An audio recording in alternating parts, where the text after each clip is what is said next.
It began when Karen yelped in my driveway like I'd flown a fighter bomber by her bedroom window. Hair stood on end as if she'd been struck by lightning, a slipper dangling from her foot. She waved furiously at my helicopter. The Bell 505 I'd just set down after a routine air check, like the rotors had personally insulted her. Still wearing my flight headset slung around my neck, I stepped out as the blades wound to a quiet whirring hum. That's when she thrust a clipboard at me like a sword of suburban justice. "This is a violation of HOA Policy 7.3, no large vehicles on lawns," she screamed. I nearly burst out laughing. Next, she produced an official notice with a big bold red stamp: 72 hours to remove or we tow. That was when she had no idea at all who she was messing with. Karen had no clue that the helicopter was registered with the FAA, officially cleared to land in residential zones, and my home featured an approved and certified helipad. I wasn't some weekend warrior, weaker in the knees hobbyist. I was a licensed pilot. The Bell 505 had belonged to my late uncle, who ran aerial survey missions, and he'd left it to me along with the parcel of land that now served as my home. That land, by the way, was mapped in county records to include a legal landing zone. I had every required document: FAA permits, noise compliance verifications, land use approvals, filed, laminated, and ready in a binder for moments like these. Karen, though, was not a woman of facts. She was a woman of emotions, specifically the sort that accompanied clipboards and perceived authority. She was always a rules maker, the sort who cited someone for posting Christmas decorations on November 1st. Her concept of leadership was control. Neighborhood visual harmony, she liked to call it. My helicopter, it didn't fit her vision.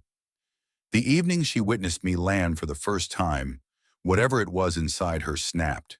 She raced down the block in a bathrobe that flowed behind her like a cape, shrieking about residential ambiance and airborne aggression.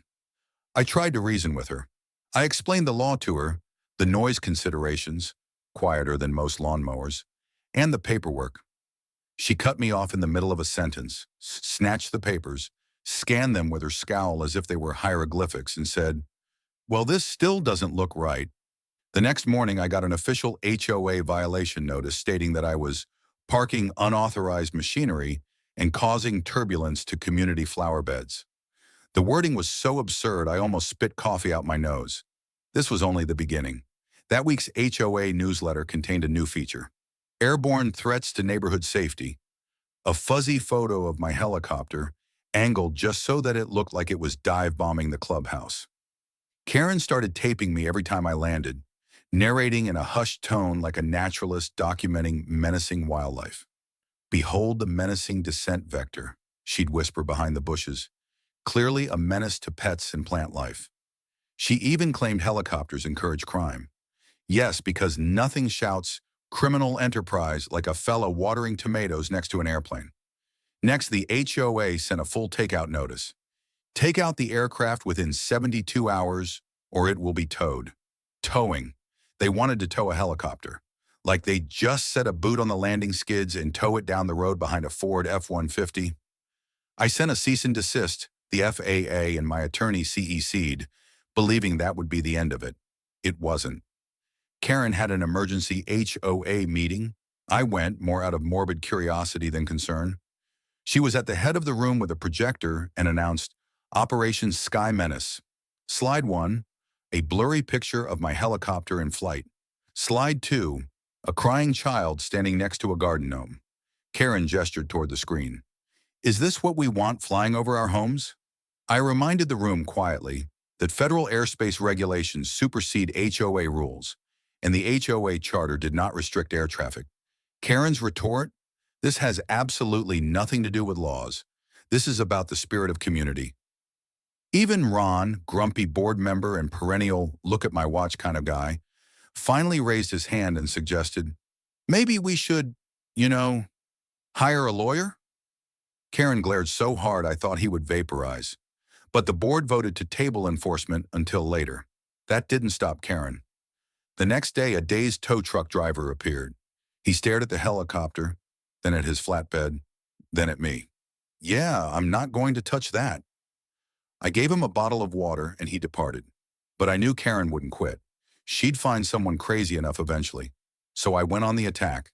Turns out, part of the community greenbelt, painstakingly manicured and lovingly maintained by Karen herself, was actually common trust land and within eyesight of FAA-approved zones of emergency landing.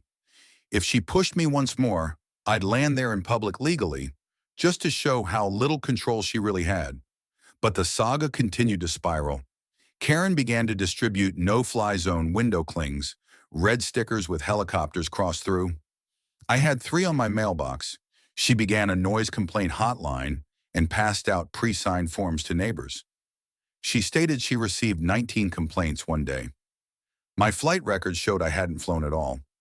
And then there was the drone, a cheap, flimsy toy whizzing erratically above my backyard. It zipped too close to my roof for too long, then zoomed off into my vegetable garden before crashing into her backyard. I observed it all through binoculars. That night, my home security camera caught her sneaking along the hedge in black, with sequins that caught the moonlight, picking up the crashed drone. The next day, she posted on the neighborhood bulletin, "Unknown vandal brings down peaceful neighborhood drone." Ron afterwards admitted that Karen had concocted a conspiracy theory that I was part of some surveillance mission sent to uncover HOA secrets.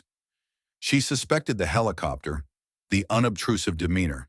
Even my weather cameras in my own backyard suggested corporate espionage. I didn't know if I should laugh or install more cameras. Finally, I'd had enough. I filed a formal complaint to the HOA board, recording all the infractions: drone trespassing, false accusations, mailbox tampering, defamation. My lawyer included a federal warning. Tampering with an aircraft is a felony. And then, nothing. No flyers, no threats, no rage-filled outbursts, which was worse, because Karen's silence wasn't defeat, it was strategy.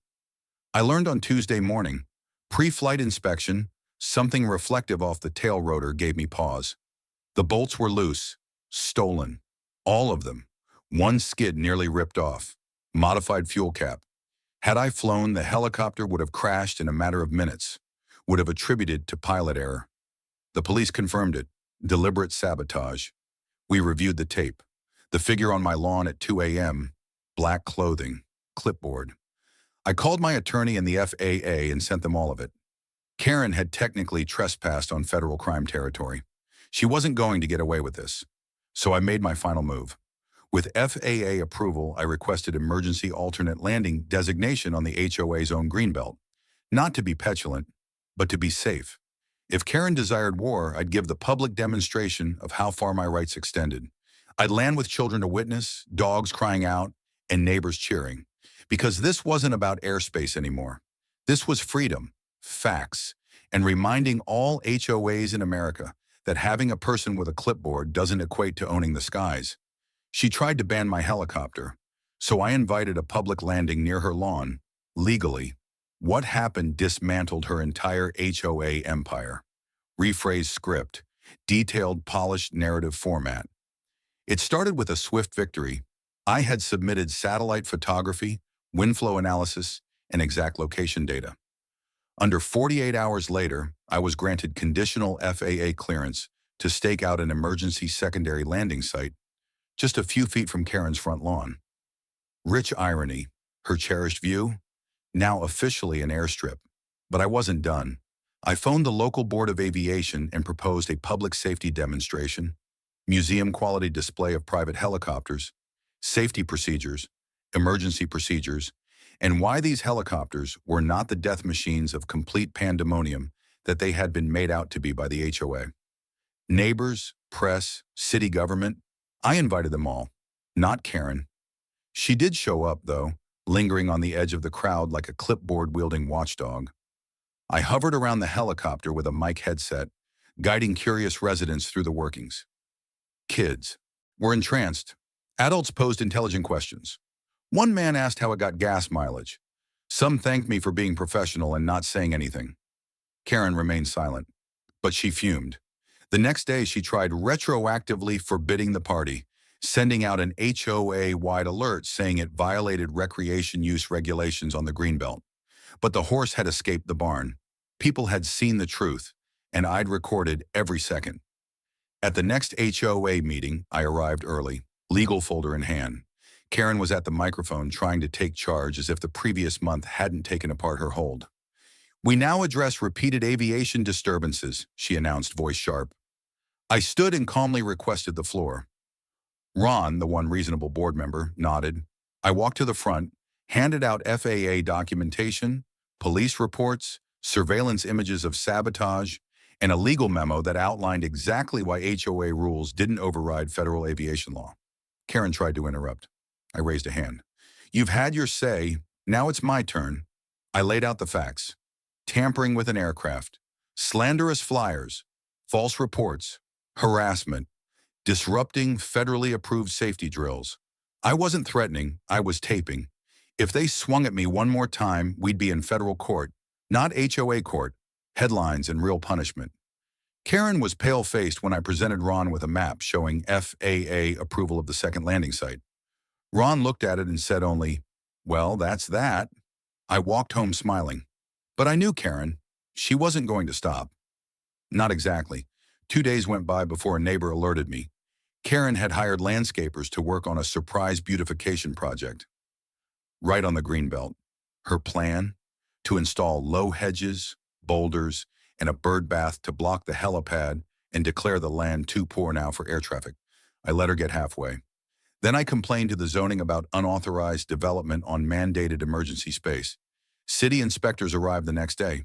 Everything that she had erected, tagged for removal, red tape across her bird bath. Karen watched in silence as workers placed her decorations onto a truck. You can't decorate what you don't own.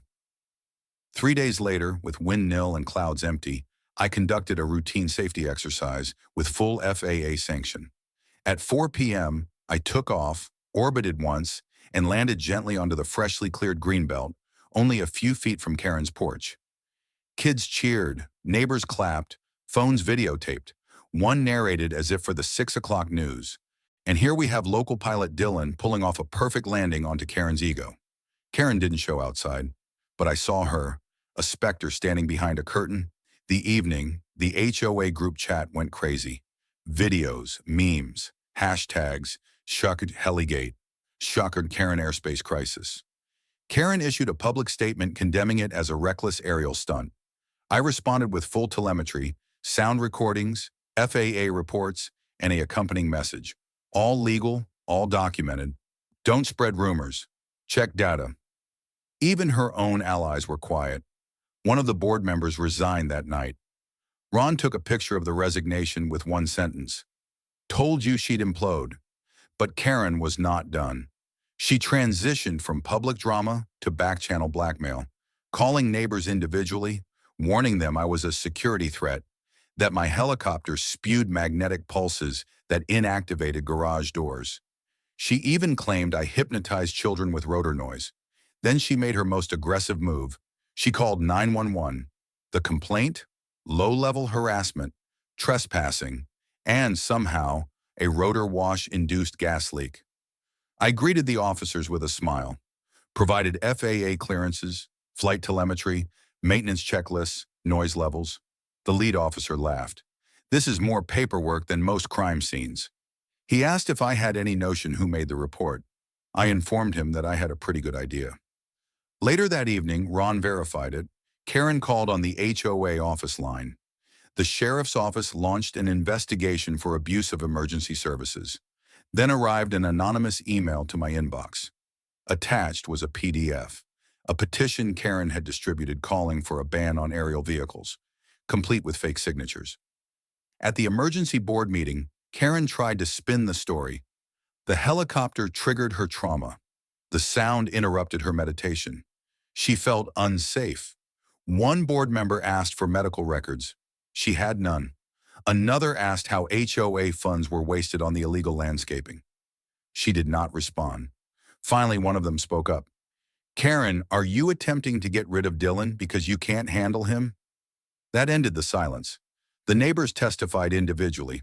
Stories poured forth. Fines for having the wrong flower colors, threats for the wrong hammocks, small power struggles. Even the most taciturn residents had something to offer. The board acted unanimously to suspend Karen pending further action.